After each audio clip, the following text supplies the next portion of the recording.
Avez-vous déjà regardé autour de vous et eu l'impression de regarder un film de votre propre vie? Comme si tout autour de vous était réel, mais d'une certaine manière, pas vraiment?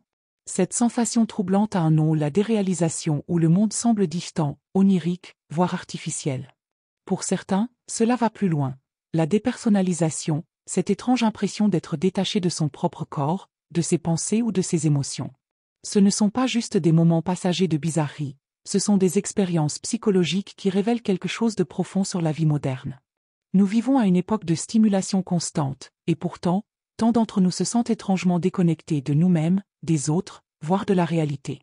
Plus nous scrollons, multitâchons et consommons, plus la vie peut commencer à ressembler à un scénario que nous n'avons pas écrit. Sous la surface, il y a une crise silencieuse du sens. Pourquoi tout semble-t-il si surréaliste? Ce n'est pas juste une question psychologique, c'est une question philosophique.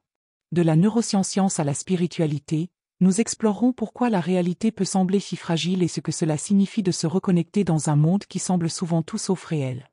Plus important encore, nous verrons comment sortir de cette brume de déconnexion et retrouver un terrain solide. Parce que la vie ne devrait pas ressembler à un film que vous regardez passivement. Elle devrait ressembler à quelque chose que vous vivez. Imaginez vous réveiller un jour et sentir que le monde autour de vous a perdu sa texture, comme si vous vous déplaciez dans un rêve brumeux, ou que vous regardiez votre propre vie se dérouler à distance. C'est la déréalisation, cette sensation étrange que la réalité elle-même est devenue irréelle.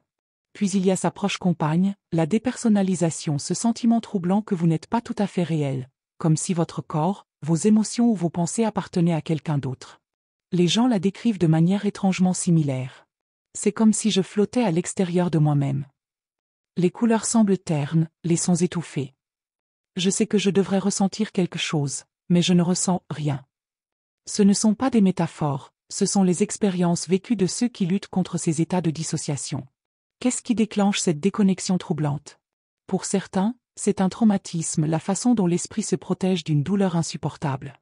Pour d'autres, c'est un stress chronique, des attaques de panique, ou même des expériences psychédéliques qui laissent le cerveau incapable de se réinitialiser. Neurologiquement, cela est lié à des perturbations dans la façon dont le cerveau traite la réalité, le réseau du mode par défaut, responsable de notre sens du moi, et le système limbique, qui régule les émotions, se déconnecte, comme si l'esprit avait actionné un disjoncteur pour survivre à une surcharge émotionnelle. Mais voici le paradoxe, cet engourdissement n'est pas juste un dysfonctionnement, c'est une défense. Quand le monde semble trop intense, le cerveau dit parfois assez et tire l'alarme incendie. Le défi? Apprendre à le réinitialiser. Si la déréalisation n'était qu'un bug psychologique rare, elle ne serait pas si répandue aujourd'hui. Mais notre monde moderne est pratiquement conçu pour alimenter ce sentiment d'irréalité. Réfléchissez nous nous noyons dans l'information, mais nous mourrons de faim pour du sens. Nous scrollons à travers des flux infinis, absorbant des fragments de vie soigneusement mis en scène par d'autres, tandis que la nôtre commence à ressembler à une simulation mal rendue. Le philosophe français Baudrillard appelait cela l'hyperréalité, un monde où les écrans, les symboles et les algorithmes remplacent l'expérience authentique. Le capitalisme tardif n'arrange rien. Nous sommes réduits à des unités productives, notre valeur mesurée en résultats et en métriques d'engagement. Même nos identités deviennent des marques à optimiser.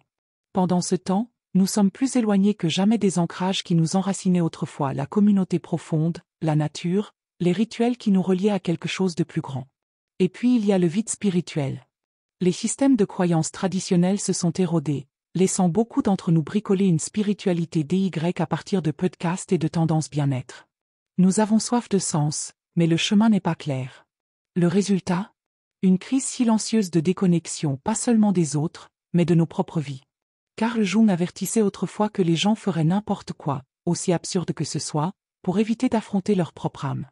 Aujourd'hui, nous voyons cela partout, distraction, addiction, la quête incessante d'auto-amélioration, toutes des tentatives pour fuir le vide.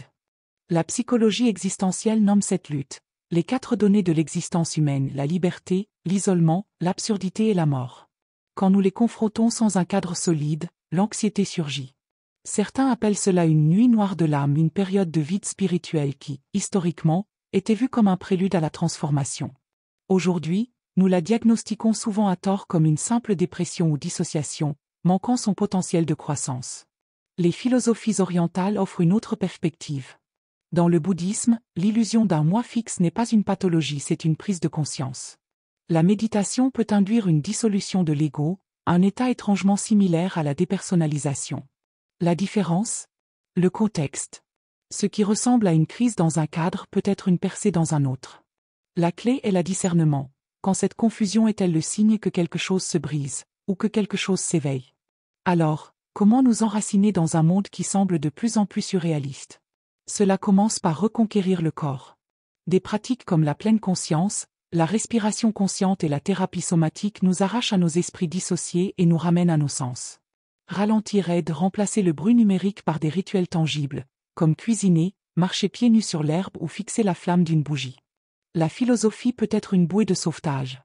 Les existentialistes nous disent, s'il n'y a pas de sens inhérent, nous sommes libres d'en créer un.